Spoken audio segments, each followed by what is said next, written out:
Peknom Ostrove ožíva 12 rokov stará kauza, v ktorej sa spomínajú miliónové sumy, kým na februárovom pojednávaní hovorili viacerí svedkovia o vyhrážkach zo strany váženého podnikateľa. Dnes sa misky váh naklonili na stranu obžalovaného muža. Na okresnom súde v Dunajskej Strede pokračoval proces v prípade údajného vydierania, ktorého sa mal podľa obžaloby dopustiť miestny podnikateľ. 55-ročný brat bývalého šéfa Slovenského pozemkového fondu Tibor Hideghety mal podľa prokuratúry pod hrozbou fyzickej likvidácie vyvíjať nátlak na konateľku istej firmy, aby podpísala pre ňu nevýhodné zmluvy. Tým sa mal dostať jej mraziarňam v hodnote niekoľkých desiatok miliónov korún.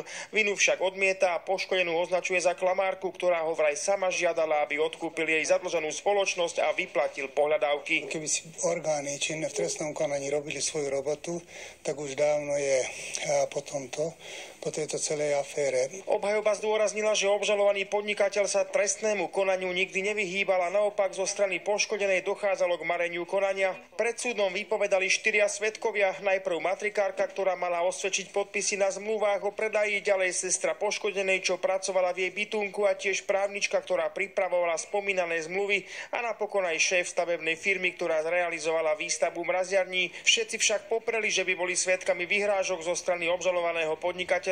Však boli spolu v tom predaji, v tom celom biznise, tak jasné, že stoja na jeho strane. Pojednávanie sprevádzali pomerne silné emócie, najmä zo strany poškodenej. Dozorujúci prokurátor sa k prebiehajúcemu dokazovaniu odmietol vyjadriť. Proces by mal pokračovať v polovici júla výsluchom 5 svedkov a ďalšieho muža, ktorý v prípade figuruje ako obžalovaný. Počkáme my na výsledok trpezlivo. Dalibor Skladan, televízia Joj. Aj v